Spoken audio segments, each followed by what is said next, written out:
So hello friends, my name Bhupendra Singh और मेरे साथ मेरे फ्रेंड बैठे हैं Anuj Galan. Okay, hello friends, myself Anuj. तो वेलकम आप सभी का आज की न्यू वीडियो में।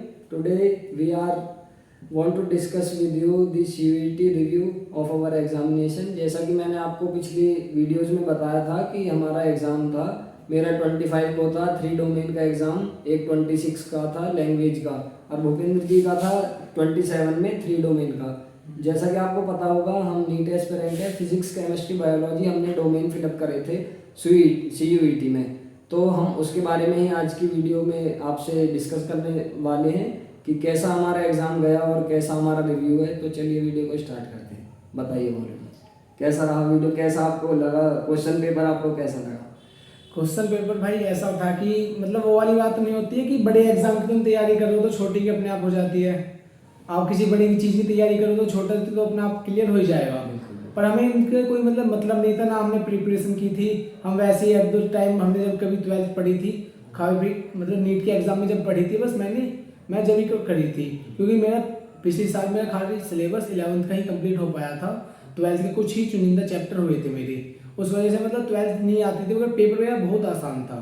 जो मतलब हल्का से भी कोई बच्चा पढ़े तो बहुत आसानी से क्लियर कर लेगा। मतलब नीट एस्पिरेंट हुआ तो 100% क्लियर कर लेगा। और फिर हमने फिर जो लास्ट 1 मंथ होता है किसी भी एग्जामिनेशन के लिए, रिवीजन के लिए, वो हमारा जो लास्ट 1 मंथ था वो केवल, अब हमने न्यू बैच खरीद लिया था संकल्प का। जो आपको पता होगा, हम संकल्प से स्टडी कर रहे हैं, तो हमने संकल्प का भी बैच खरीदा था। जो हमारा 1 मंथ था सीयूईटी के रिवीजन के लिए, हम वहाँ पर सेल साइकिल पढ़ रहे हैं।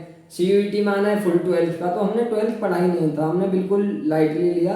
और पेपर काफ़ी इजी भी था, वैसे अच्छा गया। बायोलॉजी का भी, लैंग्वेज का काफ़ी इजी था, थोड़ा फिजिक्स थोड़ी टिपिकल थी, और बाकी तो अच्छा हुआ। मतलब एग्जामिनेशन देखते हैं और आगे कैसा होता है उसका रिजल्ट। तो आपके कैसे एग्जाम में कैसे क्वेश्चन है फिजिक्स के, केमिस्ट्री का आपके कैसे, भाई बताओ कुछ।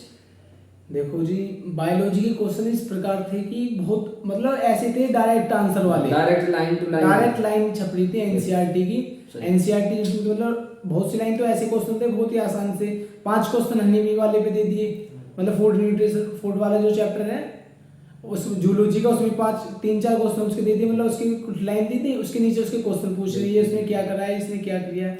मतलब जैसे इंग्लिश के पेपर होता है, जो आपने देखा होगा इंग्लिश का पेपर, उसी प्रकार उसमें ऐसे थे पेपर, पैसेज बेस्ड। पर उस पैसेज में उसका आंसर नहीं था, वो बात अलग है।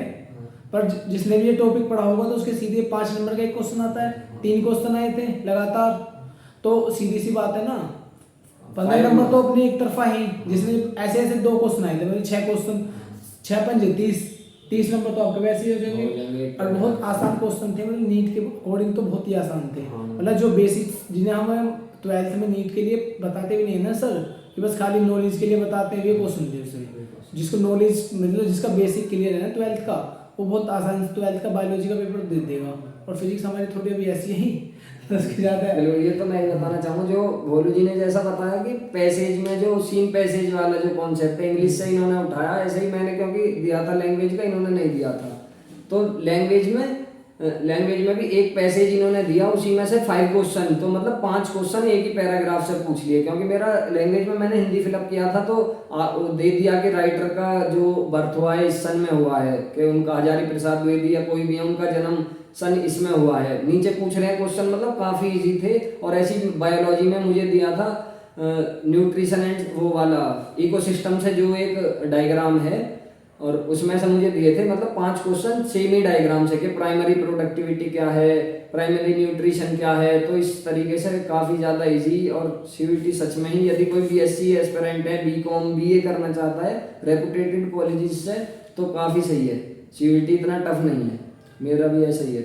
मात्र 5 से 6 महीने में ना, कोई मतलब बच्चे ने 12th पास करी है और वो मतलब करना चाहता है ना क्लियर, वो 12th के बाद भी कर सकता है। और मतलब जैसे किसी ने नीट की तैयारी करी हो, उसके बाद क्योंकि टाइम मिलता है, एक डेढ़ महीने का मिलता है नीट के एग्जाम के बाद भी सीयूईटी का, चाहे ना उसे क्लियर करना, क्योंकि 12th में पढ़ लेगा और नीट के 1 साल बाद ड्रॉप जो करेगा उसमें ही पढ़ लेगा। चाहे अपने क्लियर करना तो बहुत आसानी के साथ कर सकता है। जिसका मतलब जिसने नीट जैसे तैयारी कर रहा है, उसका मतलब नंबर नहीं आए, जब भी 100-200 नंबर भी नीट में आ रहे हैं ना, वो उसको बहुत आसानी से नंबर क्लियर कर देगा।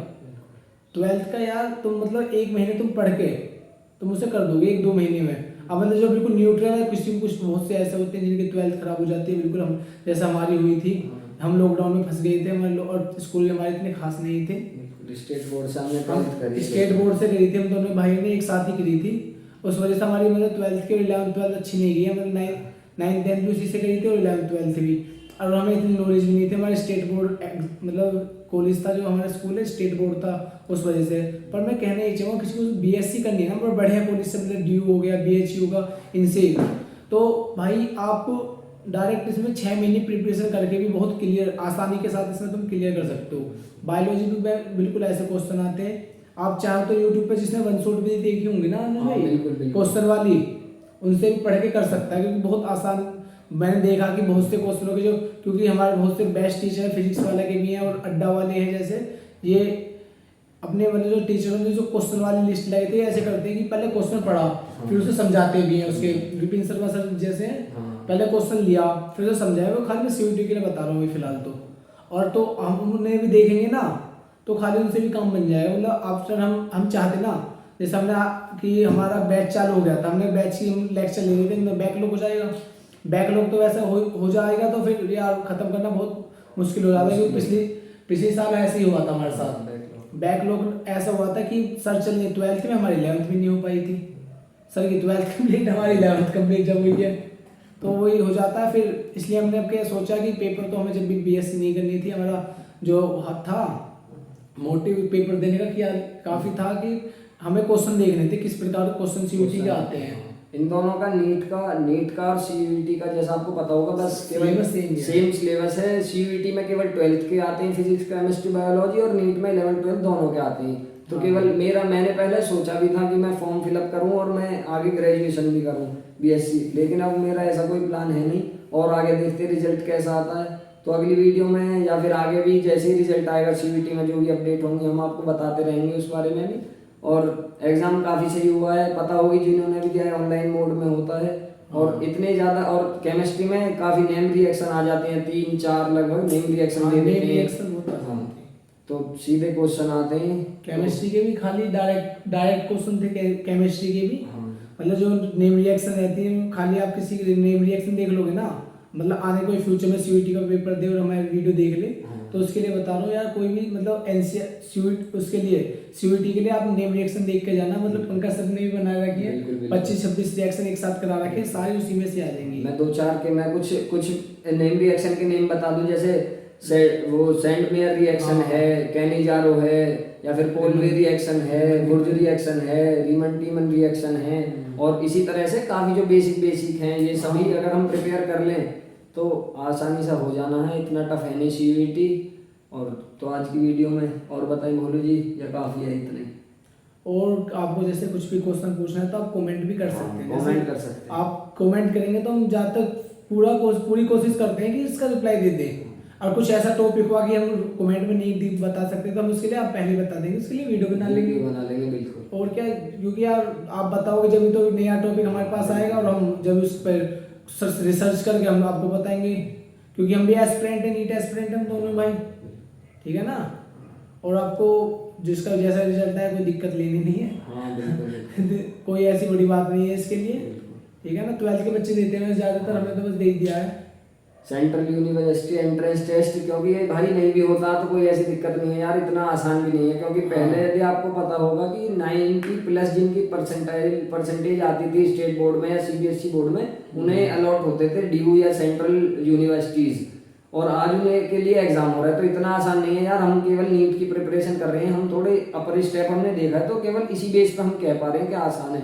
आप यदि 12th में तो आपको काफ़ी कठिन भी लगा होगा, और हम अपने मार्क्स भी बताएंगे आपको, तब देखते हैं क्या होता है, क्या फ़र्क आता है। तो आज की वीडियो में इतना ही, ठीक है। तो थैंक यू, बाय बाय। और आप कमेंट करके बता देना हमें, यदि आपकी कोई क्वेरी क्वेश्चन है तो हम वीडियो भी बनाने की कोशिश करेंगे, आपकी क्वेरी भी हल करेंगे। Thank you. Okay bye. Okay bye.